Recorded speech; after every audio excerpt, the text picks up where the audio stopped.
여러분, 나이가 들면서 글자가 흐릿하게 보이거나 눈이 쉽게 피로해지는 경험 한 번쯤 있으셨을 겁니다. 또 눈이 시리거나 이물감이 느껴지는 분들도 꽤 많으시죠. 안녕하세요. 안과에서 30년 넘게 환자를 진료해온 전문의 김영진입니다. 작년에 75세 박할머니께서 제 진료실을 방문하셨는데 눈앞에 안개가 낀 것처럼 세상이 뿌옇게 보인다고 하셨습니다. 이런 증상은 노화로 인해 누구나 겪을 수 있는 백내장의 자연스러운 진행 과정입니다. 실제 국민건강영양조사에서도 70대 이상 노인의 94%가 백내장을 가지고 있으며 16%는 황반변성을 겪고 있다고 보고되고 있습니다. 증상이 일상생활을 불편하게 만들 정도라면 수술을 고려해야 하지만 꾸준한 관리와 적절한 치료만으로도 진행을 늦출 수 있으니 걱정만 하지 마시고 제때 검사를 받고 관리하는 것이 무엇보다 중요합니다. 그날 저는 박할머니께 한 가지 음식을 꾸준히 드시라고 권했습니다. 그리고 아침마다 챙겨 드신 후 눈의 피로감이 예전보다 훨씬 줄었다며 최근에 감사 인사를 전해오셨습니다. 특별한 치료 없이 이것만 규칙적으로 드셨는데 1년이 지난 지금은 눈 상태가 눈에 띄게 좋아지셨습니다. 그래서 오늘은 제가 권해드렸던 이것을 포함해 눈 건강에 도움이 되는 음식 3가지를 차례로 소개해 드리겠습니다. 여기에 많은 분들이 잘 모르지만 효과적인 간단한 눈관리 비법 3가지도 함께 알려드릴 테니 끝까지 함께 해주세요. 구독과 좋아요 한번 눌러주시고 바로 시작하겠습니다. 저는 올해 75세 방영자입니다. 예전에는 크게 느끼지 못했지만 나이가 들면서 눈이 자주 건조하고 시리는 증상이 점점 심해졌습니다. TV를 조금 오래 보거나 휴대폰, 신문을 볼 때도 눈이 금방 피로해지곤 했죠. 그러던 중 병원 진료에서 선생님이 구기자차가 눈 피로와 건조증에 도움이 된다고 권해주셨습니다. 사실 처음에는 차 한 잔으로 얼마나 나아질까 반신반의했지만 그래도 조금이라도 회복해보자는 마음으로 약재상에서 구기자를 사와 매일 아침 조금씩 달여 마시기 시작했습니다. 마셔보니 달콤하면서 은은한 맛 덕분에 부담 없이 즐기기 좋았습니다. 그런데 신기하게도 일주일 정도 지나자 눈에 느껴지던 이물감이 조금 덜해지는 느낌이 들었습니다. 아침에 일어났을 때 눈곱이 끼는 정도나 건조함도 훨씬 줄었고요. 기분 탓인지 확인하려고 계속 마셨는데 2주쯤 지나니 확실히 눈이 훨씬 편안해진 것을 느낄 수 있었습니다. 예전에는 30분만 책을 봐도 흐려져서 힘들었는데 요즘은 1시간 정도는 무리 없이 볼 만큼 좋아졌습니다. 알아보니 구기자 열매에는 베타카로틴과 루테인이 들어있어 눈 노화 예방에 도움이 되고 간의 열을 내려 눈을 맑게 하는 효과도 있다고 하더군요. 그래서 요즘 저는 아침에 커피 대신 결명자와 함께 구기자 차를 우려 마시고 있습니다. 맛도 좋고 가격 부담도 크지 않아 매일 꾸준히 마실 수 있어 참 다행이라고 느끼고 있습니다. 친구들 모임에 나가면 가장 먼저 구기자차 이야기를 꺼냅니다. 약 대신 구기자 차로 눈 건강을 챙겨보라고 권하면 다들 놀라며 관심을 보이더군요. 하루하루 의사 선생님께 감사한 마음입니다. 저도 감사합니다. 꾸준히 챙겨 드시기 쉽지 않은데 효과가 나타나니 계속 드실 수 있었던 거죠. 이처럼 우리 전통 약재인 구기자는 눈 건강을 말할 때 빠지기 어려운 중요한 재료입니다. 예로부터 한의학에서는 구기자와 결명자를 눈에 좋은 대표 차로 활용해 왔습니다. 구기자는 간의 열을 내려 눈 피로와 건조함을 완화하는 데 도움을 준다고 알려져 있습니다. 현대 연구에서도 구기자에는 베타카로틴, 루테인 같은 항산화 성분이 풍부해 노화 속도를 늦추는 데 기여한다고 보고되고 있습니다. 옛 지혜와 현대의학이 같은 결론을 말하고 있다는 점에서 의미가 크죠. 그래서 여러분도 평소 커피 대신 하루 한 잔 정도 구기자나 결명자 차를 마셔보시길 권합니다. 눈 건강에 실제로 도움이 될 겁니다. 특히 건조하거나 피로할 때 구기자차를 마시면 눈이 한결 편안해지는 느낌을 금방 느낄 수 있으실 겁니다. 자, 이제 본격적으로 눈에 좋은 음식 3가지를 하나씩 소개해 드리겠습니다. 첫 번째는 딸기나 복분자 같은 베리류 과일입니다. 블루베리가 눈에 좋다는 말을 한 번쯤 들어보셨을 텐데요. 블루베리는 작은 보랏빛 열매로 여기에 안토시아닌이라는 성분이 들어 있습니다. 이 성분은 쉽게 말해 눈의 피로를 풀어주는 역할을 합니다. 좀 더 구체적으로는 어두운 곳에서 밝은 곳으로 이동할 때 눈이 더 빨리 적응하도록 도와주는 기능을 합니다. 안토시아닌은 항산화 작용도 뛰어나 눈 노화 속도를 늦추고 피로 해소에도 좋다고 알려져 있습니다. 요즘처럼 TV나 휴대폰을 오래 보면 눈이 금방 피곤해지죠? 눈이 쉽게 피로해질 때 간식으로 블루베리 같은 베리류를 드시면 눈이 훨씬 편안해질 수 있습니다. 사실 베리류는 블루베리뿐 아니라 딸기, 복분자, 오디, 아로니아 등도 포함되며 이 과일들에도 안토시아닌이 풍부해 눈 건강에 비슷한 효과를 기대할 수 있습니다. 또한 검은 콩, 자색 고구마, 가지, 자색 양파 등 보라색, 검정색을 띠는 채소와 곡류에도 안토시아닌이 많으니 식단에 자주 활용하시면 좋습니다. 여기에 앞서 말씀드린 구기자차까지 함께 드시면 전통지혜와 현대 영양학을 모두 활용하는 셈이 됩니다. 맛있고 간단하게 눈을 관리하는 방법이니 부담 갖지 말고 일상에서 조금씩 실천해 보시길 추천드립니다. 두 번째로 소개할 음식은 등푸른 생선입니다. 고등어, 꽁치, 삼치, 참치 같은 생선을 자주 드시나요? 보통 이 생선들이 심장이나 혈관 건강에 좋다는 사실은 잘 알려져 있지만 눈 건강에도 큰 도움이 됩니다. 그 이유는 이들 생선에 오메가3 지방산이 풍부하기 때문입니다. 오메가3는 여러 연구에서 안구건조증 개선에 효과가 있다고 확인되었습니다. 나이가 들면 눈물 분비가 줄고 눈이 쉽게 건조해지는데 오메가3를 충분히 섭취하면 눈물의 기름층을 튼튼하게 해 눈물이 빨리 마르는 것을 막아줍니다. 즉, 눈꺼풀의 기름샘 기능을 도와 눈물막을 안정시키기 때문에 눈이 촉촉하게 유지되고 시림도 줄어듭니다. 등푸른 생선이 좋은 또 다른 이유는 비타민 A가 풍부하다는 점입니다. 비타민 A는 오래전부터 눈 건강에 필수적인 영양소로 알려져 있으며 야맹증 예방과 각막 건강 유지에 꼭 필요합니다. 부족할 경우 어두운 곳에서 사물이 잘 보이지 않게 되지만 등푸른 생선이나 당근 등의 베타카로틴을 섭취하면 체내에서 비타민 A로 전환되어 이러한 문제를 예방할 수 있습니다. 게다가 오메가3는 망막 건강에도 중요합니다. 부족하면 망막 기능이 저하될 수 있어 꾸준한 섭취가 필요합니다. 식품의약품안전처에서도 성인 기준 하루 500에서 1000mg의 오메가3 섭취를 권장하는데 고등어 구운 한 토막 정도면 이 권장량을 충분히 채울 수 있다고 합니다. 생각보다 부담 없는 양입니다.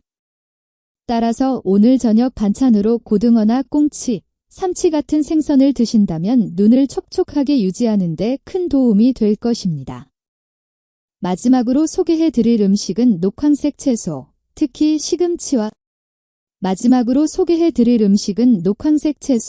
특히 시금치와 당근입니다. 어릴 때 부모님께 당근을 먹어야 눈이 좋아진다는 말을 들어보신 적 있으실 텐데 이 말은 실제로 근거가 있습니다. 당근, 단호박, 고구마, 시금치처럼 색이 짙은 채소에는 카로티노이드라는 색소 성분이 들어있으며 이 성분이 우리 몸에서 비타민 A로 변환되어 눈 건강에 도움을 줍니다. 특히 당근에 많이 들어있는 베타카로틴은 체내에서 비타민 A로 바뀌어 야맹증을 예방하고 각막을 보호하는 역할을 합니다. 또 하나 기억해야 할 영양소가 루테인과 지아잔틴입니다. 이 두 성분은 시금치, 케일, 브로콜리 같은 녹색 잎채소에 풍부합니다. 이 성분들은 눈 속 황반을 보호하는 데 중요한데 마치 눈에 선글라스를 낀 것처럼 자외선이나 유해한 빛으로부터 황반을 지켜줍니다. 또한 황반의 노화를 늦춰 황반 변성이나 백내장의 위험을 낮추는 데 도움을 줍니다. 미국 안과학회에서도 루테인과 지아잔틴 같은 항산화 성분이 황반 변성과 백내장 위험을 줄일 수 있다고 발표했습니다. 실제로 녹색 채소를 충분히 섭취하는 사람들은 그렇지 않은 사람들보다 두 질환의 발생률이 훨씬 낮았다는 연구도 있습니다. 시금치나 브로콜리를 삶아서 드시거나 샐러드로 섭취하는 습관을 만들어 보시는 건 어떨까요? 시금치 나물에 질리셨다면 요즘은 쉽게 구할 수 있는 시금치 녹즙이나 스무디도 좋은 방법입니다. 여기에 당근이나 호박 같은 주황색 채소를 함께 섞어 드시면 베타카로틴과 루테인을 동시에 챙길 수 있습니다. 이렇게 다양한 녹황색, 주황색 채소를 골고루 섭취하시면 노안 진행을 늦추고 백내장이나 황반 변성 위험을 줄이는 데 큰 도움이 됩니다. 자, 이렇게 눈에 좋은 음식 3가지를 모두 살펴봤습니다. 사실 모두 주변에서 쉽게 구할 수 있는 식재료들이죠. 어떤 효과가 있는지 이해하고 꾸준히 챙겨 드시면 눈 건강에 훨씬 더 도움이 될 것입니다. 그런데 중요한 것은 음식만 잘 먹는다고 끝나는 게 아니라는 점입니다.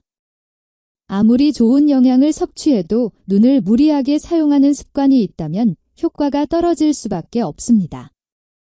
30년 진료하면서 이런 생활관리법을 잘 모르는 분들을 정말 많이 보았습니다.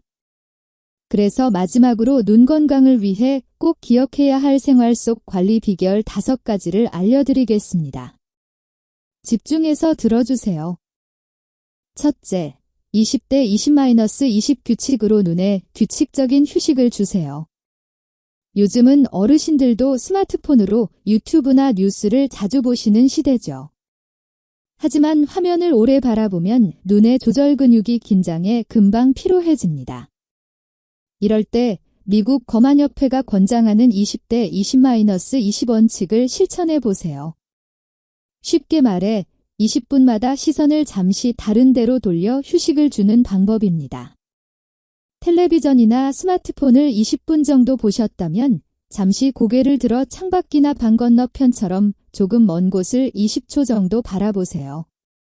방 건너편이나 창가 정도의 거리면 충분합니다. 가까운 화면만 계속 보면 조절 근육이 굳어 피로해지지만 잠깐이라도 먼 곳을 보면 근육이 이완되면서 눈이 한결 편해집니다. 또 중간중간 눈을 가볍게 감고 있는 것도 좋은 휴식이 됩니다. 눈을 살짝 감으면 눈물막이 다시 고르게 정리되고 빛 자극도 줄어들어 피로가 확실히 덜해지는 것을 느낄 수 있습니다. 둘째, 자주 깜빡이고 눈이 건조하다면 온찜질을 해주세요. 나이가 들수록 눈물 분비가 줄고 빨리 마르기 때문에 안구건조증이 생기기 쉽습니다. 눈이 뻑뻑하거나 모래 알갱이가 들어간 것처럼 느껴질 때는 먼저 의도적으로 눈을 자주 깜빡여 보세요. 텔레비전이나 책을 볼 때는 집중하다 보니 깜빡임이 줄어드는데 의식적으로 깜빡이면 새로운 눈물이 표면에 고르게 퍼져 촉촉함이 유지됩니다. 그래도 건조함이 계속된다면 따뜻한 수건으로 온찜질을 해보시기 바랍니다. 이 방법은 눈꺼풀 주변의 기름샘을 열어주어 눈물이 빠르게 마르는 것을 막아줍니다. 뻑뻑함과 건조감도 많이 줄어듭니다. 방법은 간단합니다. 깨끗한 수건을 따뜻한 물에 적신 뒤 물기를 살짝 짜고 눈 위에 약 5분 정도 올려두면 됩니다. 잠자기 전에도 이렇게 눈 주변을 부드럽게 닦아주면 하루 동안 쌓인 먼지와 노폐물을 제거하고 염증을 예방하는 데 도움이 됩니다. 또한 취침 전 따뜻한 수면 안대를 사용하는 것도 매우 효과적입니다. 따뜻한 수면 안대는 눈 주변의 혈액순환을 촉진해 피로를 완화해 줍니다. 또한 적당한 온기와 압력이 근육을 부드럽게 이완시키고 눈꺼풀의 기름샘을 자연스럽게 열어주는 데 도움을 줍니다. 이런 온열 안대는 마스크처럼 쉽게 구할 수 있어 한 번쯤 사용해 보시기를 권합니다. 실제로 진료 중 많은 환자분들께 추천했는데 반응이 매우 좋았습니다. 셋째, 눈 주변을 가볍게 마사지해 주세요. 오랜 시간 독서나 TV 시청을 하면 눈 주변 근육이 굳어 뻐근해지기 쉽습니다. 이럴 때는 가운데 손가락으로 눈둘레 뼈를 따라 천천히 눌러주며 마사지해 보세요. 눈썹 아래 뼈를 코 쪽에서 바깥쪽으로 누르거나 관자놀이를 부드럽게 원을 그리듯 문지르는 것도 좋습니다. 이렇게 하면 혈액순환이 좋아지고 피로가 확실히 풀립니다. 30년 넘게 진료하며 느낀 점은 간단한 눈 운동이 큰 도움이 된다는 것입니다. 눈을 감고 안구를 천천히 원을 그리듯 굴려보세요. 또는 위아래 좌우로 부드럽게 움직여 보시는 것도 좋습니다. 멀리 있는 산을 보았다가 가까운 손가락을 보는 방식처럼 원근을 번갈아 보는 운동도 시력 유지에 좋습니다. 이런 동작들이 수정체 주변 근육을 강화하고 노화 진행을 늦추는 데 도움이 됩니다. 잠시 심호흡을 하고 지금 바로 따라 해보세요. 위로 올렸다가 아래로 내리고 왼쪽 오른쪽으로 천천히 움직여 보세요. 금세 눈이 훨씬 편안해지는 것이 느껴질 겁니다. 넷째, 자외선은 눈에도 매우 해롭습니다. 햇빛이 강한 날 외출하실 때는 모자나 선글라스를 꼭 착용하세요. 자외선은 피부뿐 아니라 눈에도 큰 손상을 줄 수 있습니다. 세계보건기구에서는 전 세계 백내장 발생 원인의 약 20%가 자외선 때문이라고 밝히고 있습니다. 따라서 외출 시 자외선 차단 기능이 있는 선글라스를 착용해 눈을 보호하는 것이 중요합니다. 실제로 농사일을 오래 하셨던 분들 중 모자를 쓰지 않고 일하다가 백내장이 빨리 진행된 사례도 많습니다. 그리고 마지막으로 담배는 반드시 끊어야 합니다. 흡연은 백내장과 황반변성 위험을 크게 높입니다. 또한 당뇨병이나 고혈압이 있으신 분들은 철저한 관리가 필요합니다. 이런 질환은 눈의 미세혈관에 영향을 주어 망막병증 같은 질환을 유발할 수 있습니다. 결국 전신 건강이 좋아야 눈도 건강할 수 있습니다. 지금까지 눈 건강에 좋은 음식 3가지와 생활 속 관리 방법 5가지를 정리해 드렸습니다. 요약하면 등푸른 생선 녹황색 채소 베리류 과일을 균형 있게 섭취하고 평소 눈에 적절한 휴식을 주면서 관리 습관을 들이면 노화 지연과 질환 예방에 큰 도움이 됩니다. 나이가 들면 어느 정도 시력 저하는 자연스러운 일이지만 작은 노력들이 쌓이면 눈 상태는 크게 달라집니다. 실제로 관리를 꾸준히 하신 분들은 같은 나이라도 시력이나 안구 건조증 정도가 훨씬 덜했습니다. 마지막으로 정기적인 안과 검진도 꼭 필요합니다. 특별한 증상이 없어도 1년에 한 번 정도 검진을 받으면 백내장, 녹내장, 황반변성과 같은 질환을 초기에 발견하고 관리할 수 있습니다. 여러분도 내일부터 식탁에 눈에 좋은 음식 1가지와 관리 습관 1가지만이라도 실천해 보시길 권합니다. 작은 실천이 앞으로의 눈 건강을 크게 바꾸게 될 것입니다. 밝고 건강한 눈으로 즐거운 일상을 보내시길 바랍니다. 영상이 도움이 되셨다면 구독과 좋아요를 눌러주시고 가족들의 눈 건강을 위해 공유도 부탁드립니다. 다음 영상에서도 유익한 노후 생활 정보를 가지고 찾아뵙겠습니다. 함께 해주셔서 감사합니다. 남은 하루 편안하게 보내세요.